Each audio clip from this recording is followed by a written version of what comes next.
विठ्ठलाची खरी भक्ती म्हणजे नेमकं काय, तर आपल्याला दररोज मंदिरात जाणं शक्य नसतं, पण विठ्ठलाला भेटणं रोज शक्य आहे. तर तुम्ही म्हणाल ते कसं काय? तर या 3 गोष्टींमधून नक्कीच की पहिली गोष्ट म्हणजे दररोज एक चांगलं काम करायचंय. एक योग्य निर्णय आपल्याला आपल्या ध्येयापर्यंत नक्कीच पोहोचवू शकतो. त्यासाठी एक चांगलं काम, एखाद्याला मदतही आपण करू शकतो. दुसरी गोष्ट म्हणजे एक गोड शब्द एका व्यक्तीला मनापासून आपण बोलू शकतो की तू खूप छान काम करतेस. एक कौतुक एखाद्याचा पूर्ण दिवस बदलू शकतो. आणि तिसरी गोष्ट म्हणजे एक क्षण कृतज्ञतेचा, की डोळे बंद करून आपण स्वतःलाच विचारायचंय की माझ्याकडे आज काय आहे.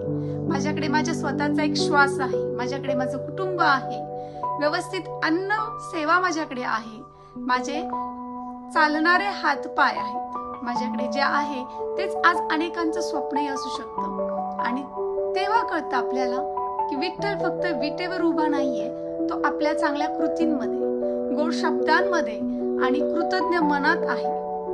भक्ती म्हणजे फक्त हात जोडणं नाही, तर कोणाचं तरी मन जपणं आहे. जर तुम्ही आज एक चांगलं काम, एक गोड शब्द आणि एक क्षण कृतज्ञतेचा करणार असाल तर कमेंट मध्ये विठ्ठल नक्की लिहा.